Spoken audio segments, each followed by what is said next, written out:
So, Project Veritas, we've talked to them quite a bit over time, and following a lot of what's happened here of late, it is getting worse. So, on one hand, you have Parler being allowed back in Apple's App Store. On the other hand, the censorship of big tech platforms has continued. Most recently, you've had James O'Keefe, his personal Twitter account that has been suspended by Twitter.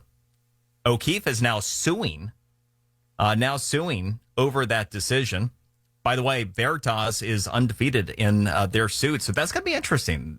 James wouldn't go into that without thinking there's a strong case. And here to talk about this from the Internet Accountability Project, the IAP, Ian Pryor, who is counsel and spokesman for the IAP. Ian, good to have you.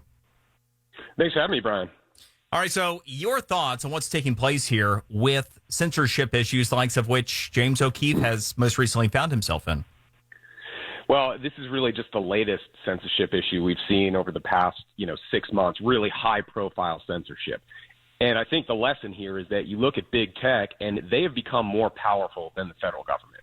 I mean, they have the ability to cut off the flow of information, cut off the ability of people to find facts in a different point of view.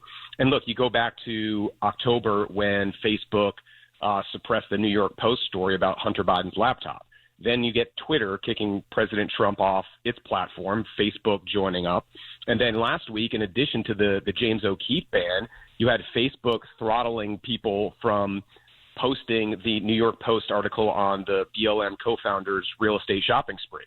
So it's a huge concern. I mean, it's reminiscent of the robber barons of the late 19th century, early 20th century, but it's perhaps even more concerning because what they're doing is they're dominating the flow of information. Do you think O'Keefe has a strong case here? I certainly do. I mean, I just look at what they're doing here. It's so transparent. He goes out there, he gets CNN on tape, and basically explaining how they cover the news, which I would encourage everybody to watch. I mean, I think anyone that watches CNN, even in jest, understands exactly how they cover the news, but it really lays it out bare for all to see. And for then Twitter to suspend him after that, it's so clear that they are trying to suppress his freedom of speech. And I would also think that the terms of the user agreement with Twitter would have some interesting language in there, which gives him quite certainly a plausible suit. And I think that the pressure here is going to be big from folks that are tired of, big tech, cancel culture, censorship, and complete disrespect for the foundational principle of our country, which is freedom of speech.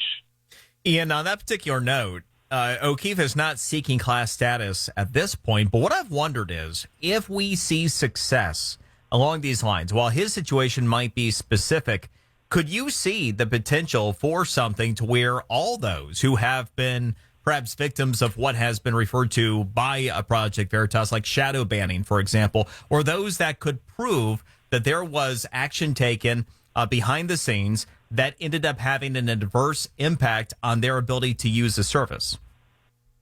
Yeah, I mean, I think if O'Keefe is successful in this suit, it is going to open the door for lots of other folks to, potentially go after these big tech companies. And look at what's going on in Florida. You have Governor DeSantis and the Senate and the House looking at a bill which basically would give private citizens the ability, as well as the Attorney General, to sue these big tech companies.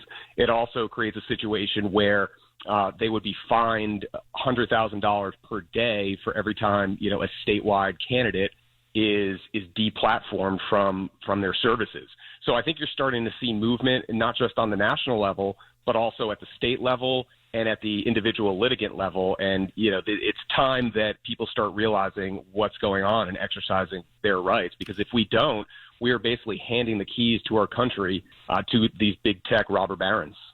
Ian, perhaps the biggest example of all would be Amazon Web Hosting Services. Do you think what they did in deplatforming Parler, the way they went about it, do you think that raises legal issues?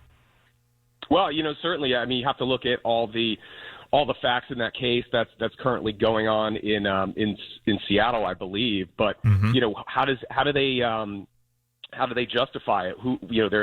They signed Twitter, I believe, shortly before that happened. So you're looking at potential competitors, all kinds of action that may constitute antitrust issues and collusion. And so when you have someone like Amazon Web Services, I mean, they provide cloud-based services to tons of people, and Amazon controls the marketplace for shopping. So, what's next with Amazon? Are they going to, start? Well, we know they're going to start taking books off of their site, right? Are they going to, if you have an account and you're a seller and somebody cancels you for something you tweeted, or is Amazon going to take you down from their cloud-based hosting service or their store because they don't agree with what you do? And this is exactly how these big tech robber barons can not just throttle free speech, but also impact small businesses. Obviously, big businesses like Amazon or other companies can sell their products on Amazon, no problem. Smaller companies, individual businesses, how do they do it, right? How does Amazon calculate what gets placed up top versus what gets placed at the bottom? Obviously, when you go on Amazon, you see all Amazon products are right up top. So they control the marketplace, and they're using their control of the marketplace to control purchasing. Well, it's an important issue, and I'm glad that you're on it. Thank you very much. Ian Pryor, counsel and spokesman for the Internet Accountability Project.